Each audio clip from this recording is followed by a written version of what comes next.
नमस्ते, का हाल चाल बा। जितने ही भाई हमारे वीडियो को देखा तारा जा, सब भाई के दिल से गुड मॉर्निंग, सुप्रभात। सबसे पहले हम वीडियो में बोला था नहीं कि वीडियो के एकदम आग के तरफ फैला दिया लो, पूरा शेयर कर दिया लो।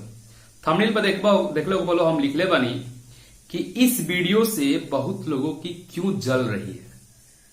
तो यही टॉपिक पे हम बात करे वाला बानी, लेकिन टॉपिक से पहले सब भाई के दिल से बहुत बहुत कॉन्ग्रेचुलेशंस कि पावर स्टार पवन सिंह जी के वो गाना रहे क्रिक फाइटर फिल्म के ढिबरी में रहुए न तेल।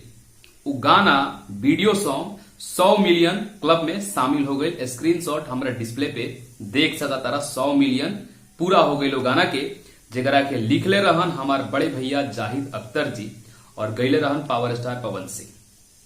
क्रिक फाइटर के गाना रहे, तो सब भाई के दिल से बहुत बहुत धन्यवाद और बहुत बहुत कॉन्ग्रेचुलेशन। अब बात करत तनी काल पावर स्टार पवन सिंह जी के बहुत ही खूबसूरत गाना, मच अवेटेड सॉन्ग, जेकरा के उनकर फैन इतना ज्यादा प्यार दुलार देले वो गाना के कि वो गाना के व्यू जोन बा कमाल के जाता। अब कुछ लोग के ये व्यू के लेके पिछवाड़ा में कीड़ा काटा था, सच्चाई बोली था, कीड़ा काटा था। अनाप शनाप दो चार को हम वीडियो देखनी है, दो चार को फैन लोग के फोन भी आई रहा कि भैया देखा ना ये ऐसे कहा था, भैया ये ऐसे कहा था। एगो बात बताओ लो, जब अपना जिंदगी में कुकुर सियार के महत्व देवे लगबा जा तो कोनो फायदा हुई। पवन सिंह के ही गाना में एगो लाइन रहे, हाथी चले बाजार कुत्ता भौंके हजार। भौंकने दो, भौंक के केहू कुछ घंटा उखाड़ ली का। गाना जबरदस्त बा, वीडियो जबरदस्त बा, और भोजपुरी में एक पहली शुरुआत, फिर से मैं बोल रहा हूं, भोजपुरी में एक पहली शुरुआत हमारे पावर स्टार पवन सिंह जी ने किया है बीएफएक्स को लेके। गाने में सोचो, वो जो सिंगल जो लड़की डांस कर रही है ना क्रोमा में, वो लड़की के अलग से लेहल गई बा और ओकरा के हर एक जगह ऐड कर गई बा। तो ई भोजपुरी में पहली बार भइल बा।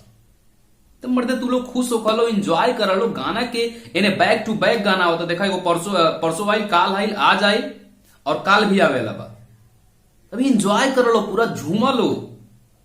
कुकुर सियार के बात पर ध्यान दे बजा, एकनी के का औकात बा, सपोज कर का औकात बा। हमार मान के चलो पावर स्टार पवन सिंह जी के सामने का औकात बा, कोनो औकात बा नहीं ना।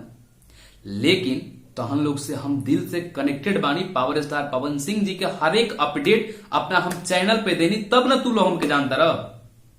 न तो काल एक साल पहले, 2 साल पहले के जानते रहे विवेक तूफानी किया।